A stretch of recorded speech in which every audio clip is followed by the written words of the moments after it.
Fast cash will help you sell your property quickly. These are the type of communications I get each and every day at my probate law firm. Hi, I'm Darren Findling from the Probate Pro, and I find it really interesting that the web is filled with realtors and brokers telling you how to get rich off of probate properties.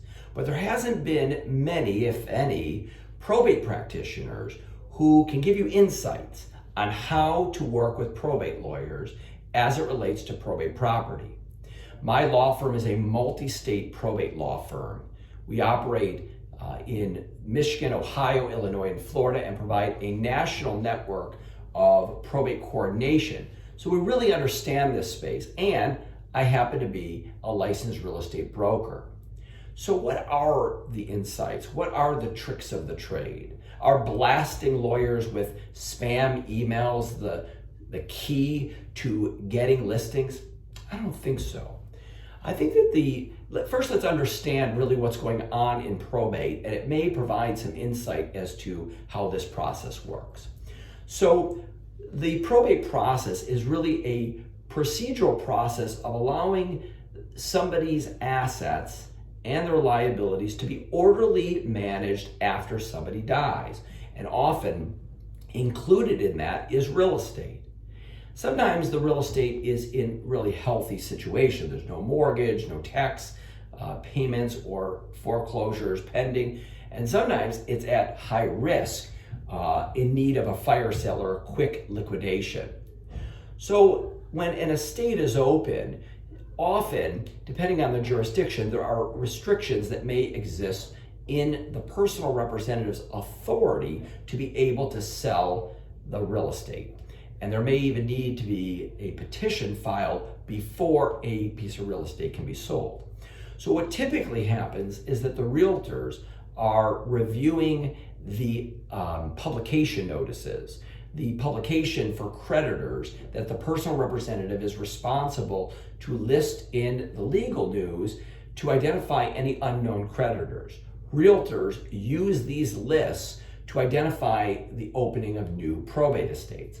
So every time we publish in the legal news, we get a blast from realtors asking us if we'd be interested in liquidating a piece of real estate on an estate upon which we're either the personal representative or we're representing the personal representative. Those blasts occur in email or in written form, and often we get direct phone calls asking us about it.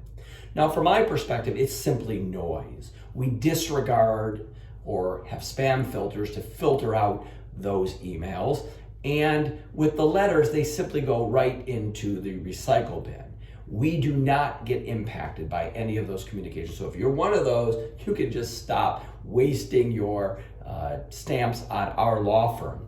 How do you penetrate though? How do you get noticed such that a probate practitioner will use you?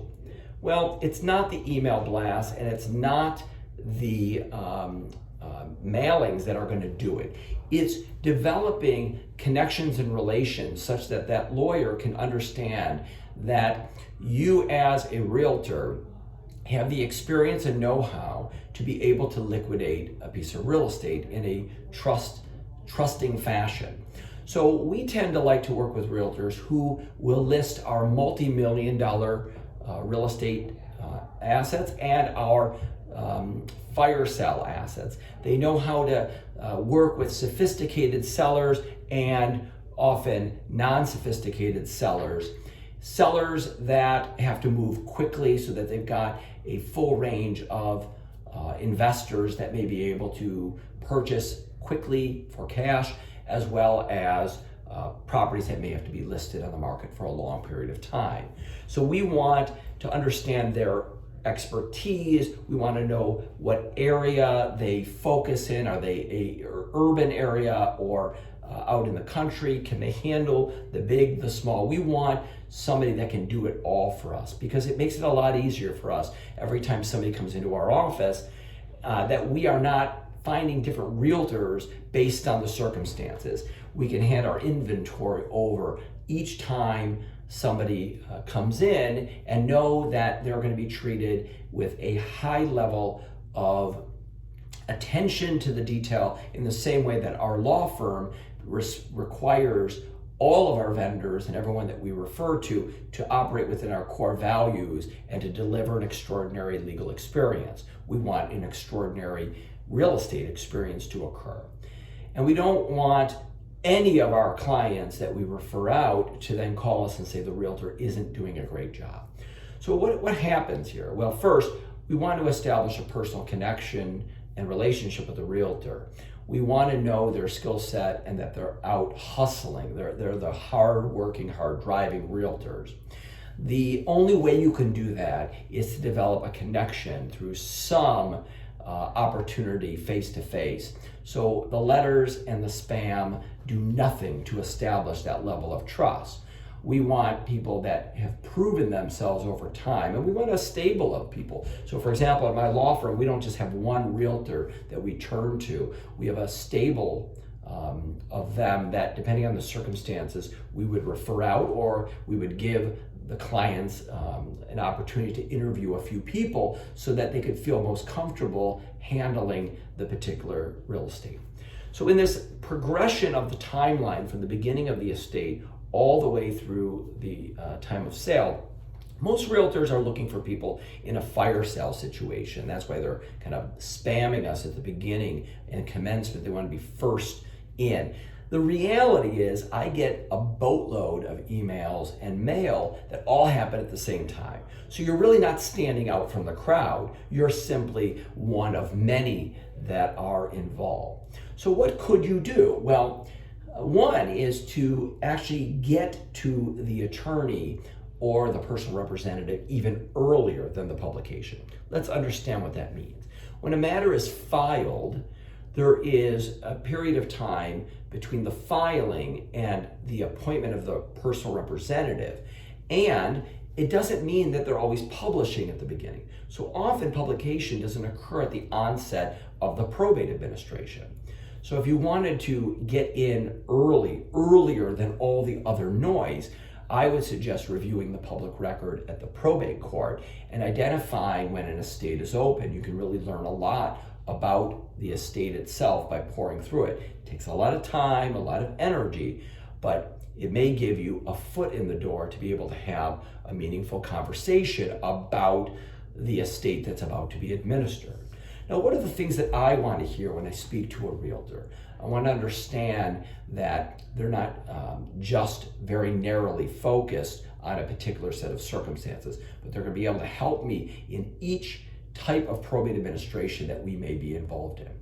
Now, I also do recognize that the quick cash purchasers, if it lands on a personal representative or an attorney's desk at the precise moment when they need to liquidate because of a mortgage foreclosure or because of a tax forfeiture or some other pressures that create a fire sale situation, your timing may be right. But I really look at that as just simply luck. It's like your email just happened to hit at the right exact moment. I think that the right strategy here is to develop relationships with probate attorneys who do this regularly, public administrators, professional personal representatives, law firms that commit themselves to doing this probate work over and over again. Build a trusting relationship with a probate attorney so that they know they can count on you when a property is ready for sale. I think it's as simple as the things you learned when you were in kindergarten. And what I mean by that is there's no magic, there's no secret sauce to be able to garner the relationship with that personal injury attorney. It's calling the person back quickly, answering the phone when the call is made, or immediately responding to the text or the email. It's these types of things that we look for to know that when that person is needed, they're going to be on the spot, ready to respond, and I'm not going to have to worry or look over my shoulder and hope that the realtor is going to be doing their job. It's the basics, treating people respectfully, and making sure that they are always advocating and doing the best work relative to that piece of real estate. It's as simple as that. And that is the magic sauce from a probate practitioner that is in multi-states. It's not the spam. It's not the letters that are going to get you that relationship. It's being a good businessman and a good human being. I'm Darren Findling of the Probate Pro. If you want to discuss these issues with me, give us a call, 833-PROBATE, or visit us at theprobatepro.com.